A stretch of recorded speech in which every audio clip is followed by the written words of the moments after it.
Hello, everyone. Welcome back. I'm Christine Dixon of The Ordinary Sacred, and I'm excited to have you here with me today in our van. We are here in Texas visiting our kids and grandkids, and today I'm really excited to answer a question that I got from a fellow IFS practitioner and dear friend. And the question is, what is the difference between empathy and compassion?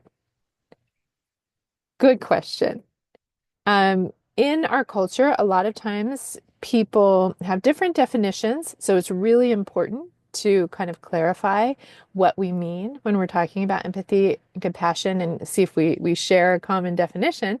Otherwise, sometimes people will be talking about empathy and it's more what I would describe as compassion, right? So we want to define our terms. That happens sometimes for me with nonviolent communication. Marshall Rosenberg, the founder of nonviolent communication, talks a lot about empathy. And sometimes when he's describing it, I think, oh, that's compassion. So again, it's just understanding what we mean when we're talking about the words and really exploring that with each other. But sometimes people can kind of mean the same thing when they talk about it. Sometimes they mean very different things. But the question really is, what is the difference between empathy and compassion in terms of internal family systems? So I made a PowerPoint that I'm going to share with you in a second. But recently, Katie Lascelles, wonderful IFS practitioner, shared a post that was a quote from Susan McConnell, who is the person who wrote the book Somatic IFS. And she says, empathy and compassion share different brain networks. Empathy activates pain circuitry, while compassion activates reward circuitry. So I imagine that they did some kind of experiment where they elicited empathy or compassion in a person and then looked at a person's brain and what parts of the brain kind of lit up. And Susan goes on to say compassion is a presence, while empathy is an emotional merging. So I loved this post, shared this post, and ended up having discussion with lots of different people about it who were uh, confused by it or were just kind of wrestling with it. Does this resonate with me? Does it not? And this very much describes my experience of both compassion and empathy. So I'm going to try to break it down for you. I'm going to share my screen and I'll try to make myself a little bigger so you could see me as I'm doing the teaching here. Okay. So, what is the difference between empathy and compassion according to internal family systems? So, empathy says, when I see your pain, I feel my pain, right? So, it really is, you're not alone in your pain because when I see your pain, it reminds me of something similar that I've experienced. And so I can relate to you, I can feel the pain, but what I'm really feeling is I'm feeling my own pain of some kind of similar experience. Whereas compassion says, when I see your pain, I feel love for you. So you can imagine, you witness this pain or the suffering of a person in front of you, and it resonates kind of in the same frequency as your own pain. So there's a resonance there, right, with empathy. And a lot of people really, really appreciate that kind of empathy. Compassion, however, says, I see the pain that you're having in front of you, and I feel this deep sense of love and care and warmth towards you. It's really like a going toward and around, kind of like it feels like a hug, right? And we'll talk a little bit more about the nature of that in a second. So this is something that Dick Schwartz, the founder of IFS, has said that empathy is held by our parts, while compassion is held by self. Now, a lot of people who learn IFS uh, can fall into, especially initially, this idea that parts bad, self good, right? And so when you say this, when you say empathy is held by parts, compassion is held by self, they think, oh, that means empathy is bad, right? But no, there are no bad parts. And empathy is absolutely not bad. But it is helpful to understand that our parts who carry burdens and who feel suffering and who feel pain are the ones who are capable of having empathy. And it's a beautiful thing that they can offer to other parts inside of us or parts inside of other people. That resonance I was talking about. But the self is something that is so it's within us, but it's also so vast and so much bigger than all of the parts inside of us that it can hold them all, and it doesn't have to feel the pain in order to get it and to be with it and to love it. So let's keep going. So, just like Susan McConnell said, empathy activates the pain centers of the brain. You're feeling pain, it resonates with my pain comes up. Now we're together in it, right? You're not alone in your pain, we're both in pain.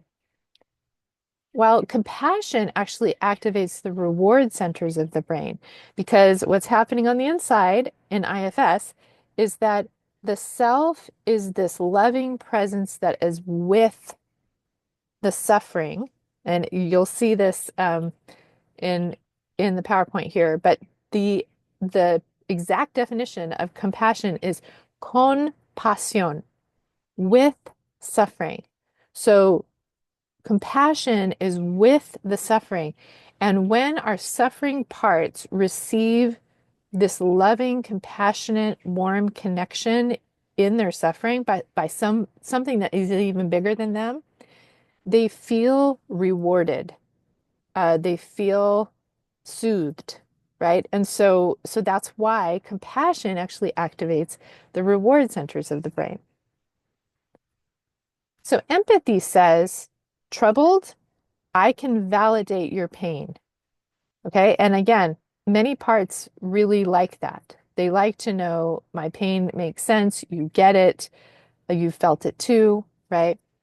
But compassion says something that is a quote from Hafiz, which is, troubled, then stay with me, for I am not. Right? So now it's like if someone's stuck in a deep pit in a well or something, it's empathy is like, I'm going to come down there with you. Now we're both in the pit together, right? Whereas compassion is, I'm in the pit, and compassion says, I'm going to, I'm bigger than you, and I can help you out of the pit because I'm not in the pit too. I have the capacity to help you. Okay. So if you look up at least one definition or a few definitions of empathy, it's an affinity, a rapport, understanding, right? So again, these are not bad things at all. Um, it's really feels really good to a lot of our parts who are suffering to have affinity, rapport, understanding from another person's parts. But the definition of compassion, like I said, literally means with suffering. I'm with you. And I often talk about this beautiful self quality of compassionate withness. The withness is almost like a synonym for the compassion, right? Because I am with you in your suffering. And I know for me, in grief and loss and deep pain, one of the very best things that anyone can do is to say, I see your suffering and I'm here with you. Um, I don't have to necessarily do anything. I don't have to fix anything. I just am here with you.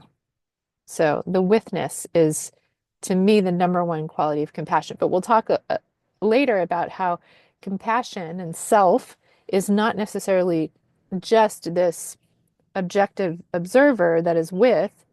It also is moved to help. We'll talk about that in a second. Um, so one thing to understand is that many parts want empathy, but some do not. Um, Sometimes when, let's say, um, a person has a breakup and they're feeling a lot of pain. And then someone else's part empathizes with that pain because they also had a breakup. And they come in and they say, oh my gosh, it's kind of that, you think that's bad. Let me tell you about my experience, right? So now the other person might not necessarily feel like the person is with them because they've gone into their own pain and their own experience. So they actually feel more alone, or they might feel misunderstood. This person is projecting their experience with their breakup onto this person's experience, and inevitably there's going to be some differences, right? So the parts often really love when a person validates them. We often have parts who just want to rant, right? Sometimes I'll tell my husband, this part just wants you to agree with her and say, oh my gosh, that's terrible. I can't believe they did that to you. And that's kind of this empathy affinity of, I'm in the pain with you. I'm resonating with you. But that's not necessarily what self would do, because self understands that each part has its own experience and self is very curious. Is like, I'm not going to tell you about me. I want to hear about you. I want to hear about your experience. I'm not troubled. You don't need to give me attention. I'm giving you attention, right? So tell me more. Tell me about it. The person who asked this question is in the Martha Beck life coach training. And so I included some things in here because I think that Martha really gets this. And one of the things is Martha is continually saying this quote from Hafiz, troubled, then stay with me, for I am not, is the is kind of the definition of what it means to be a good coach. Is I am holding this untroubled space for you so that you can fall apart, so that you can be troubled, so that every part of you can feel heard and doesn't feel like it needs to take care of me, right? So, and then another big thing in the beginning of the Martha Beck training is just tell me more, right? It's just this leaning in of curiosity. And it's not, oh, well, that reminds me of my situation over here, or let me tell you about what happened to me. It's tell me more. I really am here for you, right? So that's um, compassion. So while many parts really do crave and appreciate empathy, sometimes they don't, especially when the other part is projecting their own experience or maybe really trying to help or fix the situation because they want the other person to feel better so that they and their parts can feel better, right? So sometimes empathy isn't appreciated. However, in my experience, all parts crave unconditional love, which is the compassion from self. I have not met a part that didn't, I've met parts that didn't trust that it was true, but I've never met, and then there are other parts who feel like, I don't want self to love that part because that part's going to get us in trouble. Or, they resist self energy to some degree. But I've never met a part when they are kind of under the light or the delight, the unconditional loving gaze of the self that doesn't respond by just melting into it and just because they crave it, just like all of us, right? We just want to be seen and heard and understood and be loved just as we are, that we don't have to change to be loved. Okay, so again, empathy says, I am with you and I am like you, but I cannot heal you or ultimately help you. Now, you might have empathetic parts that are wanting to give advice, and sometimes the advice can be helpful, but ultimately, parts cannot heal other parts. But as you know, compassion says, I am with you, I can hold you because I'm untroubled and I'm bigger. And I can help you and heal you when you are ready. That's a really, really, really big, big thing here. Some parts will try to help and try to give advice, uh, often before another part or person is ready, right? Because they really so badly want to be witnessed compassionately, that witness, um, before they're ready to actually receive any kind of advice or steps toward help. So self compassion knows that their loving presence is what is healing, knows that they have the capacity to help and creatively find solutions forward, but has no rush or agenda or urgency to get there in any time frame, only if and when the part feels fully witnessed and is ready for some kind of like productive or action step. That's really important to understand because sometimes, as practitioners or as people doing IFS in our own system, we might get confused about, is this self or is it a self-like part? And that's a really good way to know because a self-like part, who again has good intention and really, really wants to help, uh, will kind of have an urgency about it. We've got to get to this next step. We've got to get to um, healing, right? And there's a little bit of a angsty urgency about it. So as a coach or a practitioner, if we notice that we have parts that are like, I really know that this person can be helped by this, and I've got to get them over here from A to Z or even A to B, and I want them to feel better, right? Again, very well meaning, but it's just not self. It's another part that really wants to help. Self will say, you can be in your emotion, you can be in your suffering as long as you need to be. And I'm here with you and I love you as you are. I accept you. So I kind of already said this, but empathetic parts may project their experience, give advice, or feel urgency to help the other feel better so that they can feel better, right? I don't know if you've ever experienced this, where someone in front of you is really distressed and you feel distressed by their distress. So you have parts that come up that are like, why don't you try this? Why don't you try that? Here, come on, and there's a sense of, I need you to feel better so that I feel better, or so that I feel like I have purpose and you appreciate me, but again, it's really ultimately about me rather than just allowing the person to be as they are. Let me fix this. Okay. But I already said this too. Compassion, capital S self, has no agenda, is patient, and respects the autonomy, will, and timeline of every part. So whenever a part, let's say self goes to a part who's having a lot of suffering and pain. Maybe they have anxiety, terror, shame, grief. The self will be with them and just say, what do you want me to know? Is there anything you want me to see or get or understand? I'm here. Tell me more. Until they're done telling, right? They'll just say, tell me more. Is there anything else? Is there anything else? And then once they're fully witnessed, um, the self might offer help, might say, do you want to come out of this time of suffering?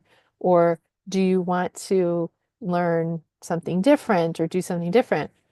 And if the part says, no, no, no, I can't, it's too scary, the self will get curious about why. Will say, what are you afraid would happen if you came into the present or you unloaded this burden or you learned this new thing? And really listen to the concern of the part and meet the concern, right? So if the part is stuck in a past time and the self says, do you want to come into the present, into a safe time? And they might say, no, no, no, I can't because it's the unknown. I don't know if it's safe, right? And the self might say, well, you can go anywhere you want and you can make sure it's safe. And if it doesn't feel safe to you, you can come back because you have your own free will. and you're the boss, right? I'm never going to steamroll over you or make you do anything. And so if the part feels like their concern is met, they may say, okay, I'm willing to try that, right? Same thing with another person. If we're coaching someone or we're talking to a loved one, and we have some idea, we might say, what do you think about trying this? Right? And if they have resistance, if they say, no, no, no, that's not at all what I want to do. We can just get curious. Oh, what are you afraid would happen if you did that? Or tell me more about why you don't want to do that. Because maybe it makes complete sense why they don't want to do that, and we're not going to do that at all. Or maybe they have a concern that needs to be met around it. So we're never ever forcing or pressuring. Another way to kind of tell the difference between what can sometimes be self-like parts that are empathetic is that the empathetic parts get tired and even exhausted. It takes a lot of energy, probably because it activates the pain centers of the brain, right? The empathy can feel tiring and and even exhausting. While compassion, capital S self, does not grow tired or of even intense emotions that go on for a long time. So often when people come to me and they say, I'm just so tired, I'm so exhausted from this healing work, I will say, oh, that probably means that you have really well-meaning, hard-working parts that are trying to do the work, and let them know that they can rest, that they don't have to do anything. And that in the space of nothing, of just allowing calm, present space, no efforting, the self will be able to come through with this unconditional love. And it doesn't ever grow tired of extending that love. And it also doesn't feel that urgency to do or fix anything, which can be very tiring, right? So, when we are self-led practitioners, or perhaps loved ones that are just, having empathy or compassion on those we love, we can speak for our empathetic parts. And again, here I have a phrase that Martha Beck uses in her life coach training. So when someone's telling us more and telling us about their story or how they're doing or what's happening, and in IFS we can are parts detectors and we can notice the parts that they're talking about. We might say something like, my hunch is fill in the blank. Tell me where I'm wrong. Okay, so essentially, the hunch is from a part, and it's usually from an empathetic part, a part who has had a similar experience and is kind of creating a theory around, okay, when I had that happen, this was my motive. So then we essentially are projecting it onto the other person. So my hunch is that when your boyfriend broke up with you, you felt like nobody's going to love me again. Tell me where I'm wrong, right? Because maybe that's how I felt when I experienced that. And the tell me where I'm wrong, I love how Martha explains it, is like a branch that a bird pushes off of to fly, right? It needs that resistance to be able to fly. And so when we say, tell me where I'm wrong, we're inviting the other person to get clearer about how our experience and their experience, or our hunch about their experience, is different, because they are the authority of their experience. And we are giving that to them to say, I want to learn from you. So we're kind of entering more into self energy. But again, this is a mix of our parts and ourself, because we're always a mix of our parts and ourself, right? So the way it looks like for me is when I'm in coaching and someone's telling me about some things and about their parts, I might say, so I have a hunch that that part felt really blindsided when your husband said this. And um, tell me where I'm wrong, right? And so I can even say, if they know IFS, I'm noticing I have a part coming up over here who had a similar experience to you and felt blindsided. That part wants to know if that was also your experience, or maybe you experienced something different, right? Tell me where I'm wrong. So, what I'm doing is myself is listening to the part who's having the empathetic experience. I'm speaking for that part. I'm saying, I'm hearing this part say it. I'm telling you what the part's saying, and I am checking with you if it resonates with you. Okay. Instead of just assuming it must resonate with you. So if I was blended with the part, I would be like, oh, you must feel betrayed or blindsided. Right. But instead, I'm saying, I notice I have a part who felt blindsided. Is that how you're feeling? And if not, tell me. Tell me what you're feeling. And I think this is the last point here. So, as a practitioner or a loved one offering compassion, the way that we are naturally able to offer compassion to another person is that we have offered it to our own parts first, and then we give naturally from overflow. So, I'm going to stop sharing this so you can see me better. Okay, so this is probably the most important thing. As I was talking to this person who asked this question, I was saying, what I'm describing here, like the difference between empathy and compassion, is from my experience. I've experienced my parts really resonating and projecting their experience onto other people, wanting to give advice, wanting to help, wanting to fix, wanting to caretake, feeling their own pain. And I've also experienced self energy, which is different, which is, and some people think, oh, it's cold, right? Because the self is objective and it's like, I don't feel your pain. But no, no, no. This is where I want people to really experience what self energy is like, because self energy is this radiating warmth. It is the very opposite of cold. It is a warm embrace. It is saying you have permission to get bigger and to express yourself because I am bigger still and I will not be troubled by your trouble, right? So, like, if you've ever felt a lot of pain and then someone in front of you is like, oh, that's terrible, and they start feeling their own pain in it, you might feel like you're not alone, but at some point you don't feel like you have any kind of help or stability or support because that person is also in pain, right? But if the person says, I see your suffering and I care about you and I love you and I am here for you, you do not have to take care of me. Um, Again, I think that as a practitioner and as a loved one, it's really important to be able to offer both and to know what we're capable of offering in any given moment. And that's why, to me, the self leadership is to speak for the parts who are feeling empathy and sometimes to ask them if they'll rest back so that we have more access to the untroubled space that can be there for another person.